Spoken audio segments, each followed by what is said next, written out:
본문은 에서와 야곱의 다툼의 결과를 배경으로 하고 있는 내용이죠. 결국 야곱이 형 에서를 피해서 멀리 하란으로 도망을 가게 됩니다. 그래서 이제 이 야곱이 집을 떠나기 전 이제 아버지 이삭에게 기도해달라고 부탁을 하고 아버지 이삭이 야곱을 다시 한번 축복하고 권면하는 그런 내용이죠. 그래서 오늘 본문의 배경을 살펴보면 야곱이 이제 아버지를 속이고 장자의 권한을 받게 됐죠. 이게 계기가 돼가지고 형 에서가 이 동생 야곱을 때려 죽이겠다고 달려드는 긴박한 상황 속에 처하게 됩니다. 그때 어머니가 리브가였었죠. 지혜를 동원해서 자기의 아들 야곱을 친정집이 있는 하란으로 보내려는 계획을 세우게 돼요. 그래서 이제 이 하란으로 야곱이 피신을 가게 됩니다. 그런데 오늘 본문만 띄워놓고 읽어보면 이런 긴박한 사건의 흐름하고는 전혀 다르죠. 그죠? 이삭이 어떤 특별한 목적이 있어서 아들 야곱을 하란 땅으로 보내는, 출장 보내는 듯한 그런 인상을 받게 됩니다. 어떤 목적이었을까요? 결혼이에요. 자기 아들인 야곱의 결혼이죠. 이삭이 야곱을 불러서 그한테 축복하고 당부를 합니다. 오늘 본문의 1절, 2절이죠. 너는 가나안 사람의 딸들 중에서 아내를 맞지 말고 일어나 밧단 아람으로 가서 내 외조부 부두엘의 집에 이르러 거기서 내 외삼촌 라반의 딸 중에서 아내를 맞이하라. 그리고 말씀하고 있어요. 이 장면은 낯이 익죠? 언제 또 이런 비슷한 사건이 언제 있었어요? 아브라함이 자기 아들 이삭의 아내를 찾기 위해서 나이 많은 종을 하란으로 보냈던 장면이 떠오르게 되죠. 똑같은 그런 장면이라고 봐도 물론 그 사건과 이 사건은 다른 사건입니다만은 틀리지 않을 것 같아요. 아브라함은 자신의 모든 소유를 관리하던 나이 많은 종을 하란으로 보냅니다. 그러면서 그렇게 창세기 24장에 나오는 말씀입니다. 너는 내가 거주하는 이 지방 가나안 족속의 딸 중에서 내 아들을 위하여 아내를 택하지 말고 내 고향 내 족속에게로 가서 내 아들 이삭을 위하여 아내를 택하라. 이렇게 말씀합니다. 아브라함은 하나님께서 보여주신 이 비전을 향해서 약속의 땅 가나안을 향하여 갔고 거기에 정착을 했습니다. 가나안에서 대대로 정착하기 위해서는 어떻게 해야 돼요? 당연히 그 지역의 사람들하고 잘 지내야 되겠죠. 그죠? 아브라함이 타지 사람이잖아요. 외지 사람. 그러면 이 외지 사람이 거기에 틀을 잡고 잘 살기 위해서는 그곳에 틀을 잡고 살고 있었던 뭐예요? 본토백이들하고 잘 지내고 화평하게 지내는 게 도움이 됐을 거예요. 그래서 이 당시의 결혼은 그 지역에 동화되어지는 아주 좋은 방법 중에 하나였단 말이죠. 자, 그런데 그러면 그 지역에 잘 동화되어지려면 본토 사람들하고 혼인을 해야 될 텐데 아브라함은 아들 이삭의 신부감을 그 본토의 사람들 사이에서 찾지를 않았다 그 말이에요. 믿을 만한 종을 멀리 하란 땅까지 보내게 됩니다. 그리고는 내 종 동족들 중에서 이삭의 아내를 찾아와라. 이렇게 한단 말이죠. 이후에 시간이 흐르고 흘러서 아니 이삭도 똑같은 행동을 지금 하고 있는 거잖아요. 그렇죠? 자기 아버지가 했던 것처럼 여러 가지 사정으로 인해서 자기의 아들 야곱이 지금 이 가나안 땅을 떠나야 되는데 이삭은 야곱을 하란 땅으로 보내면서 거기서 가나안 여자들하고 너 결혼해 살지 말고 우리 동족 중에 한 여자를 찾아서 결혼을 해라 라고 권면을 하고 있는 거예요. 자, 여러분 하나님이 약속한 땅, 하나님이 약속한 땅은 어디예요? 가나안이에요. 그렇죠? 분명 하나님은 그 가나안 땅에서 아브라함으로 하여금 큰 민족을 이루게 해 주겠다라고 약속을 하셨어요. 그러면 그 가나안 땅, 지금은 아브라함이든 이삭이든 야곱이든 지금은 이 가나안 땅에서 타지인들이에요. 그죠? 타지 사람들이야. 그럼 빨리 여기서 적응을 하고 여기 동화되어져서 뿌리를 내려가지고 이곳에서 빨리빨리 성장을 해서 큰 민족을 이루어야 될 텐데 그런데 가나안 땅에 동화되어지지 말으라고 하는 얘기예요. 신부감들을 절대로 가나안 여인으로 하지 말고 동족 가운데서 찾아라라고 하는 얘기는 바로 정체성 때문입니다. 하나님이 약속의 땅 가나안을 분명히 주셨어요. 그런데 하나님이 아브라함으로 하여금 큰 민족을 이루겠다고 하신 그 약속이 성취되어졌을 때에 그 정체성, 하나님의 선민이라는 하나님의 백성이라는 그 정체성이 반드시 유지되어져야 하기 때문이었던 것입니다. 그런데 이 정체성이 오늘 21세기를 살아가는 저와 여러분들에게도 굉장히 중요해요. 우리 성도들에게는 하나님의 백성, 하나님의 자녀라는 정체성이 주어져 있습니다. 그런데 세상을 살아가다 보면 천국 시민의 이 정체성이 약화되어져 버리고 나도 모르는 새에 세상의 가치관과 세상의 생각 또 세상의 삶의 방식대로 그냥 살아가는 거예요.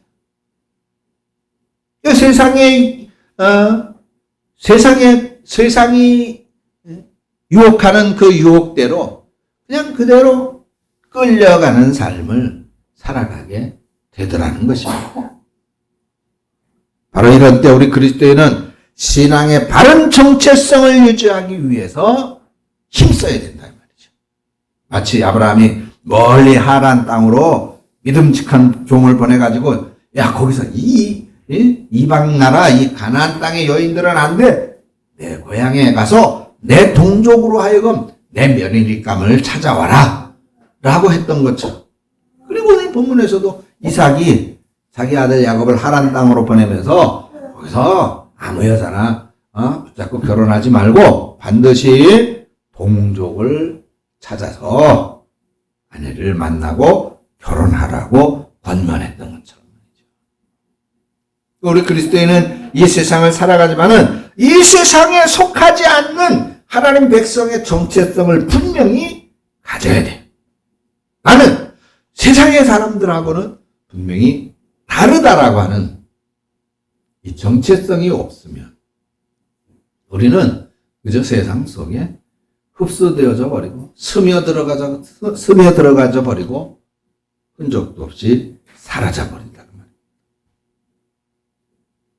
자, 이삭은 야곱을 하란으로 보내면서 가나안 여인이 아닌 자신의 동족과 결혼할 것을 이렇게 권면을 했어요.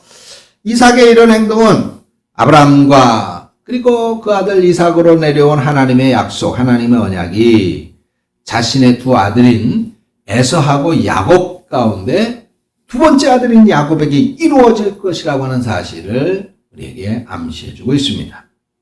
3절 4절입니다. 전능하신 하나님이 내게 복을 주시어 내가 생육하고 번성하게 하여 내가 여러 족속을 이루게 하시고 아브라함에게 허락하신 복을 내게 주시되 너와 함께 내 자손에게도 주사 하나님이 아브라함에게 주신 땅 곧 내가 거류하는 땅을 내가 차지하게 하시기를 원한다. 이렇게 말씀하고 있어요. 이삭이 야곱을 축복하는 이 구절에서 아브라함의 이름이 여러 차례 등장하랬죠. 아브라함에게 허락하신 복, 아브라함에게 허락하신 약속, 그게 이제 이삭을 통해서 이삭의 아들인 야곱에게로 계승되어지는 것이다라는 선포나 다름이 없습니다. 이처럼 야곱의 축복으로 말미암아서 아브라함에게 주어진 이 언약의 계승자가 이제 결정이 된 거죠. 형 에서가 아니라 동생 야곱이다 라고 하는 겁니다. 근데 오늘 본문은 이삭이 야곱을 축복해서 이제 하란으로 보내는 이 장면이 가만히 보니까 형 에서에게도 좋은 자극이 된 것 같아요. 8절 9절이거든요. 좀 신기한 장면인데 여기 보세요. 에서가 또 본즉 가나안 사람의 딸들이 그의 아버지 이삭을 기쁘게 하지 못하는지라 이 에서가 이스마엘에게 가서 그 본처들 외에 아브라함의 아들 여기 이스마엘이 누구예요? 아브라함이 아들을 하나님이 늦게 주시니까 마음이 조급해가지고 종하고의 사이에서 낳은 아들이죠. 이삭을 낳기 전에 먼저 그 여종에게서 낳은 아들입니다. 그래서 이 본처들 외에 아브라함의 아들 이스마엘의 딸이요 느바이ot의 누이인 마할랏을 아내로 맞이했다. 이렇게 말씀하고 있어요. 자, 여기 이제 그러니까 에서가 결혼을 하고 자녀를 낳는 과정을 살펴보면 에서는 그냥 내가 하나님의 백성이다. 내가 천국심이다. 이런 의식이 부족했던 것 같아요. 그죠? 그러다 보니까 아마 그냥 가나안 땅에 이방 여자하고 그렇게 결혼을 한 것 같습니다.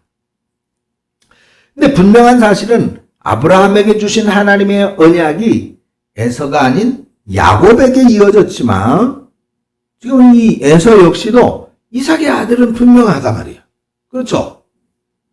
그러니까 자신의 민족적인 순수성과 정체성을 지키기 위해서 이 에서도 당연히 노력해야 됐을 법한 것입니다. 근데 에서는 전혀 그런 정체성이 없었던 것 같아요. 하나님의 자녀, 하나님의 백성, 그게 중요해. 지금 여기 이 사람들하고 어울려 살고, 이 사람들하고, 같이 동화되어서 사는 게 더 중요하지. 그렇게 생각했던 것 같아요. 그래서 에서는 가나안 여인들과 결혼을 아마 했는 것 같습니다. 여러분, 하나님께서 행하시는 위대한 역사의 중심에 때로는 그래요. 내 자신이 주인공이 될 수도 있고 때로는 그렇지 않을 수도 있는 것입니다. 오늘 장면에서 주인공은 분명 야곱이지요. 에서는 주인공이 될 뻔했다가 안 된 사람입니다. 야곱의 결혼과 같이 처음부터 마지막까지 성도의 순수성과 정체성을 완전하게 지켜오는 그런 성도들도 계시겠지만은 이미 가나안 여인하고 결혼을 한 에서처럼 지금 현재 이 그리스도인이라고 하는 이름은 가지고 있지만은 근데 이 세상을 살아가면서 그리스도인, 성도라고 하는 정체성을 잃어버리고 세상 사람들처럼 그렇게 섞여 혼탁해진 분들도 분명 계실 겁니다. 근데 여러분, 우리가 야곱과 같이 하나님이 행하시는 역사의 중심 주인공이 되어졌든 또는 에서처럼 중심에서 벗어난 주변의 사람이 되어졌든 상관없이 하나님은 우리 모두에게 하나님의 자녀라고 하는 이름을 주셨다는 걸 믿으시기 바랍니다. 마치 야곱뿐만이 아니라 에서한테도 이삭의 아들로서 큰 민족을 이루시겠다라고 하나님께서 축복하신 걸 우리는 분명히 볼 수 있단 말이죠. 그렇다면은 이 에서가 내가 하나님의 축복권에서 그만 동생 야곱에게 뺏겨가지고 벗어났어 라고 포기하고 막 사는 것이 아니라 이삭의 아들로서의 민족의 정체성을 유지하기 위해서 노력해야 됐다 그 말이죠. 그럼 그렇게 되면 그런 것처럼 오늘 우리 성도들도 자꾸 세상 속에 우리가 혼합되어져서는 안 된다는 거예요. 우리가 그리스도인이라고 하는 순수한 정체성, 이 믿음의 정체성을 잃어버리고 그냥 세상 사람들하고 자꾸 섞여서 그들 속에 흡수되어져 살아간다면, 그러면 우리를 거룩한 백성 성도라 불러주신 하나님 앞에 정면으로 거역하게 되는 것이죠. 우리는 바로 이 성도로서의 정체성을 지키기 위해서, 즉 세상 사람들, 믿지 않는 사람들, 하나님을 조롱하고 하나님을 모른다 하고 하나님을 모욕하는 그 사람들하고는 분명히 다른 생각, 다른 마음가짐, 다른 행동을 하면서 우리는 살아야 된다라고 하는 것입니다. 여러분, 하나님께서 우리 모두에게 예수 그리스도의 복음으로 말미암아서 하나님의 자녀다라고 불러주셨으니까 이제 우리 이번 한 주간도 그리스도인이라고 하는, 성도라고 하는 정체성을 가지고 그리스도인답게, 성도답게 구별되어져서 하나님의 복을 받는 성도들이 되어주시기를 주님의 이름으로 축원합니다. 하나님 아버지 은혜를 감사합니다. 주여, 사랑하는 주의 권속들을 이 한 주간도 지켜 주시옵소서.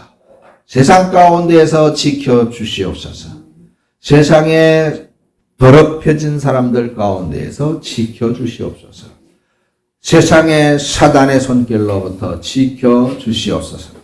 거룩한 성도의 정체성을 가지고 구별된 삶으로, 구별되어진 믿음으로 거룩한 생활로 승리하는 우리 성도들이 되게 해 주시옵소서. 예수님의 이름으로 기도합니다. 아멘.